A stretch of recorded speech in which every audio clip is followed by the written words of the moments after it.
Hi friends, இஷ்டமாக சமைக்கலாம் சேனலுக்கு மீண்டும் உங்களை வரவேற்கிறேன். இன்னைக்கு குழந்தைங்களிலிருந்து பெரியவங்க வரைக்கும் எல்லாருக்குமே ரொம்ப பிடிச்ச பட்டர் பன் வீட்டிலையே ஓவன் இல்லாமல் எப்படி செய்யறதுன்னு தான் பார்க்க போகிறோம். இந்த வீடியோவில் பேக்கரியில் கிடைக்கிறது போல் அதே சுவையில் பட்டர் பன் எப்படி செய்யறதுன்னு பார்க்கலாம். இது வரைக்கும் இஷ்டமாக சமைக்கலாம் சேனலை சப்ஸ்கிரைப் பண்ணிக்கலீன்னா சப்ஸ்கிரைப் பண்ணிக்கோங்க. டெய்லி நான் போடுற வீடியோஸ் உடனுக்குடனே நோட்டிஃபிகேஷன் வர பெல் ஐக்கான் ப்ரெஸ் பண்ணிக்கோங்க. மிக்சிங் பவுலில் 3/4 கப் நல்ல வெதுவெதுப்பான பால் எடுத்துக்கணும். விரல் பொறுக்கிற அளவுக்கு சூட்டில் இருக்கணும். இதில் 1 டீஸ்பூன் சர்க்கரை போட்டுக்கலாம். சர்க்கரை போட்டால் தான் ஈஸ்ட் ஆக்டிவேட் ஆகும். இதில் 1 டீஸ்பூன் ஆக்டிவ் ஈஸ்ட் நான் போடுறேன். நான் சேர்த்திருக்கிறது இன்ஸ்டன்ட் ஈஸ்ட்டு. நீங்கள் ட்ரை ஈஸ்ட் கூட சேர்த்திக்கலாம். இப்போ ஈஸ்ட்டை பாலில் சர்க்கரையில் நல்லா கலந்துட்டு 10 நிமிஷம் டிஸ்டர்ப் பண்ணாமல் வச்சிடலாம். 10 நிமிஷத்துக்கு அப்புறம் பாருங்கள், நல்லா பொதன்னு வந்திருக்கு. இதுதான் ஈஸ்ட் ஆக்டிவேட் ஆயிடுச்சு அப்படின்னு நம்மளுக்கு தெரியும். இதை ஓரமாக எடுத்து வச்சுட்டு மிக்சிங் பவுலில் 2 கப் மைதா எடுத்துக்கலாம். மைதாக்கு பதிலாக கோதுமை மாவு கூட நம்ம யூஸ் பண்ணலாம். இதில் தேவையான அளவுக்கு உப்பு, 3 டேபிள் ஸ்பூன் சர்க்கரை. இப்போ இது எல்லாத்தையுமே நல்லா ஒன்று போல் மர்ஜ் ஆகிற அளவுக்கு நல்லா கலந்துட்டுடலாம். எல்லாம் நல்லா முழுமையாக கலந்துட்ட உடனே ரெடி பண்ணி வச்சுருந்த ஈஸ்ட்டை ஊற்றிடலாம். நான் சேர்த்திருக்கிற ரேஷியோ கரெக்டாக இருக்கும். பால் தேவைப்படாது. சப்போஸ் உங்களுக்கு இது சேர்த்திருக்கிற பால் பத்தலை அப்படின்னா கொஞ்சம் வெதுவெதுப்பான பால் கூட தேவையான அளவுக்கு போட்டு மிக்ஸ் பண்ணிக்கலாம். மைதாவை இப்போ நல்லாவே இது போல் பிசைஞ்சு எடுத்தாச்சு. மைதாவை நல்லா சாஃப்ட் ஆக்கிறதுக்கு நான் நல்லா இது போல் பீட் பண்ணி எடுத்துக்கிறேன்.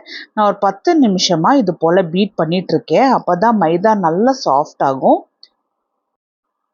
மாவில் 1 டேபிள் ஸ்பூன் சன்ஃப்ளவர் ஆயில் போட்டுட்டு மாவோட எல்லா பக்கமும் நல்லா படுற அளவுக்கு நல்லா கலந்துட்டுறணும். அப்போ தான் மாவு காயாமல் இருக்கும். அது மட்டும் இல்லாமல் நம்மளால இந்த மாவை ஹேண்டில் பண்ணுறதுக்குமே ரொம்ப ஈஸியாக இருக்கும். கையில் ஒட்டாமல் வரும். மாவை 2 மணி நேரம் ஊற வச்சிடலாம். ஈஸ்ட் மாவில் நல்லா ஆக்டிவேட் ஆகிட்டு வரணும். 2 மணி நேரத்துக்கு அப்புறம் பார்த்தோம்னா மாவு நல்லா டபுள் த சைஸ் ஆகிருக்கு. ஈஸ்ட் நல்லா சூப்பராக ஆக்டிவேட் ஆகிட்டு வந்திருக்கு. அப்போ தான் பன் பர்ஃபெக்டாக வரும். மாவை ஒரு முறை நல்லா கலந்துட்டுட்டு தேவையான அளவுக்கு மட்டும் உருண்டைகளாக எடுத்து பன் போல் ரோல் பண்ணி வைக்கணும். கொஞ்சமாக மாவு எடுத்து பாருங்கள். நான் இது போல் நல்லாவே ரோல் பண்ணிவிட்டு அதுக்கப்புறமா மேலேருந்து கொஞ்சமாக பிரித்து எடுத்து உள்ளால தள்ளி விடுறேன்.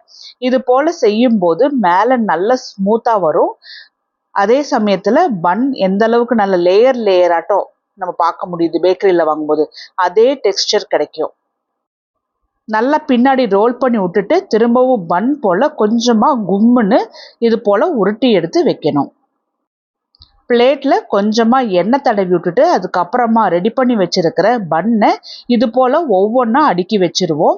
கொஞ்சம் ஸ்பேஸ் விட்டு வைங்க. அப்போ தான் அரை மணி நேரம் இதை ஊற வைக்கணும். இது திரும்பவும் கொஞ்சமாக பல்ஜி ஆகிட்டு புஷ்ஷுன்னு வரும். அரை மணி நேரம் இது போல் ஊற வச்சாச்சு. எண்ணெய் கொஞ்சமாக சூடான உடனே ஒவ்வொரு பன்னாக எந்த அளவுக்கு கடாய் பிடிக்குதோ அந்த அளவுக்கு போட்டு ரோல் பண்ணி எடுத்துக்கலாம். ஒரு பக்கம் லைட்டாக ப்ரௌன் ஆனதுக்கு அப்புறமா இன்னொரு பக்கம் திருப்பி போட்டுக்கலாம். மீடியம் ஃப்ளேம்லேயே வச்சு தான் பன்னை வறுத்து எடுக்க போகிறோம். நல்ல ஒரு கோல்டன் ப்ரௌன் கலரில் ஆகிற அளவுக்கு 2 பக்கமும் அப்பப்போ திருப்பி போட்டு நல்லா வறுத்து எடுத்துக்கலாம். இப்போ பன் பார்த்தோம்னா நல்லா ஒரு கோல்டன் ப்ரௌன் கலரில் வந்துருச்சு. இதை ஃபில்டரில் எடுத்து வச்சுருவோம். அவ்வளோதான் பாருங்கள், ஓவன் இல்லாமல் நல்லா பர்ஃபெக்டாக பேக்கரி ஸ்டைலில் பன் ரெடி பண்ணியாச்சு. இதை ஓவனில் வச்சு எடுக்கிறதுனாலும் வச்சு எடுத்துக்கலாம். மீதி உள்ள மாவுலையுமே நான் இது போல் வறுத்து எடுத்துட்டு ஆற வச்சுருக்கேன். பன் ஆறின பிறகு பாருங்கள் எந்த அளவுக்கு நல்லா சாஃப்டாக நல்லா ப்ளஃபியாக இருக்குது.